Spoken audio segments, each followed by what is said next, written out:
I'm afraid that no one was really expecting the slowdown in the Chinese economy that has developed that I believe is probably much more severe than people are even taking in at this point. So what I'd like to do today is talk to you about this dilemma that the Federal Reserve is in. Because I believe that what is causing the volatility in financial markets, what is behind the third sort of year-to-date, end of the third quarter, dismal results for domestic stock markets, for emerging markets, for global stock markets, really even the bond market hasn't been doing very well. Pretty much across the board, we've seen a pretty unpleasant, right? It's been an unpleasant year for capital markets. And for those of you particularly who have projects that are far out on the yield curve, when you're out there in the most high-risk spots, you're seeing that pull back pretty quickly and aggressively. And you're thinking to yourself, okay, what is going on? Well, I do believe it's related to this remarkable uncertainty that has been introduced into markets around when is the Federal Reserve going to move.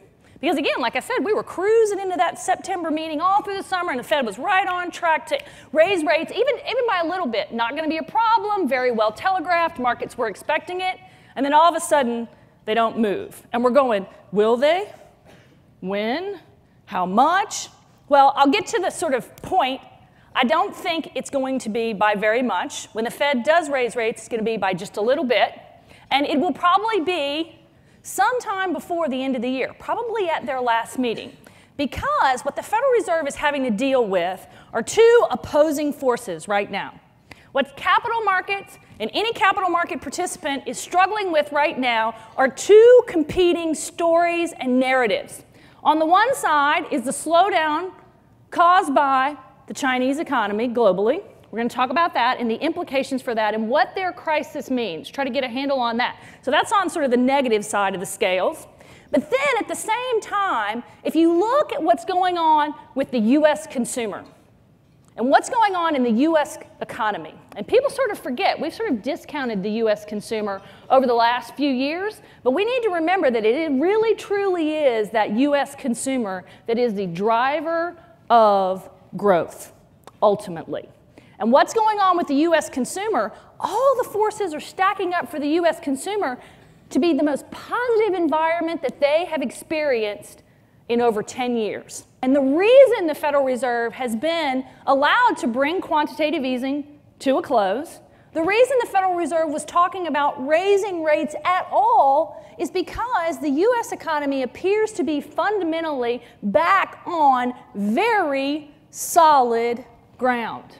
And that solid ground is related to the strength of the position of the U.S. consumer. Now, what is behind the strength of the U.S. consumer? Because we know that consumer confidence is back to levels that we haven't seen since before 2007. What is that? What's behind all that? Well, I mean, the first thing is the recovery in the housing market. Housing market statistics are back to what we would consider to be normal. You've got sales running at a 5 million annual rate. You've got inventories down to the point where there's, in some markets, actually shortages of houses. And so I can stand here and tell you that U.S. housing markets have fully recovered from the financial crisis. And here's the interesting thing. It's a year ahead of schedule. Overall, the first positive news for the U.S. consumer has been that the housing markets have finally recovered. People can move around to change jobs because their houses are no longer underwater. All those good things that happen are in place. Second thing that's making a difference for the U.S. consumer right now is the labor market.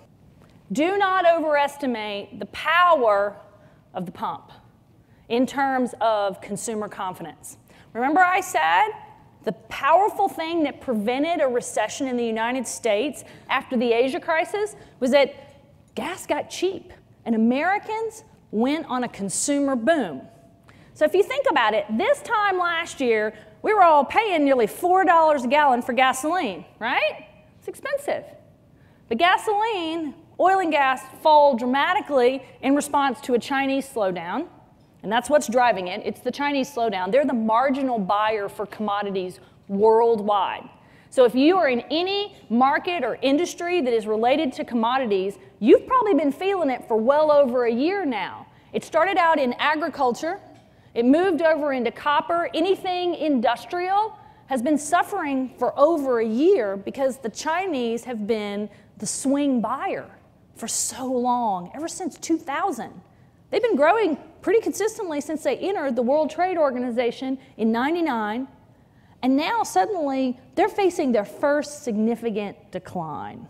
The most interesting question right now is how will the US consumer spend their windfall? How are they going to spend it? 10 years ago, if someone got a $1,500 windfall, how would they have spent that money 10 years ago? They would have spent it on their house. They would have redone the bathroom. They would have bought a new refrigerator, Sub-Zero. You know, that's how, because everybody was pouring all their additional income into their house. I don't know that that's what they're going to do this time around. I don't think so. I don't think the money goes into the housing stock in the United States because of the experience of 2007, 2008, and 2009. People finally have woken up to the reality that your house doesn't just go up in value. And that's a healthy way for people to approach their saving and investment decisions. They have to understand fully the risk of their decisions. Does it go into travel? Does it go into hotels? You know, what does it go into? I don't know the answer to that question, and the stock market doesn't know either. So, strong dollar's been the story this year. Stock market's great at identifying who's going to lose from a strong dollar. Caterpillar, any company that's got large earnings outside the United States, any company that is connected intimately to the commodities business, boom, they're the losers, their stock decline. So that's what we're living through. Stock market identifying who the losers are going to be. It takes a lot longer to figure out who the winners are. That's going to be the story of the next 12 months.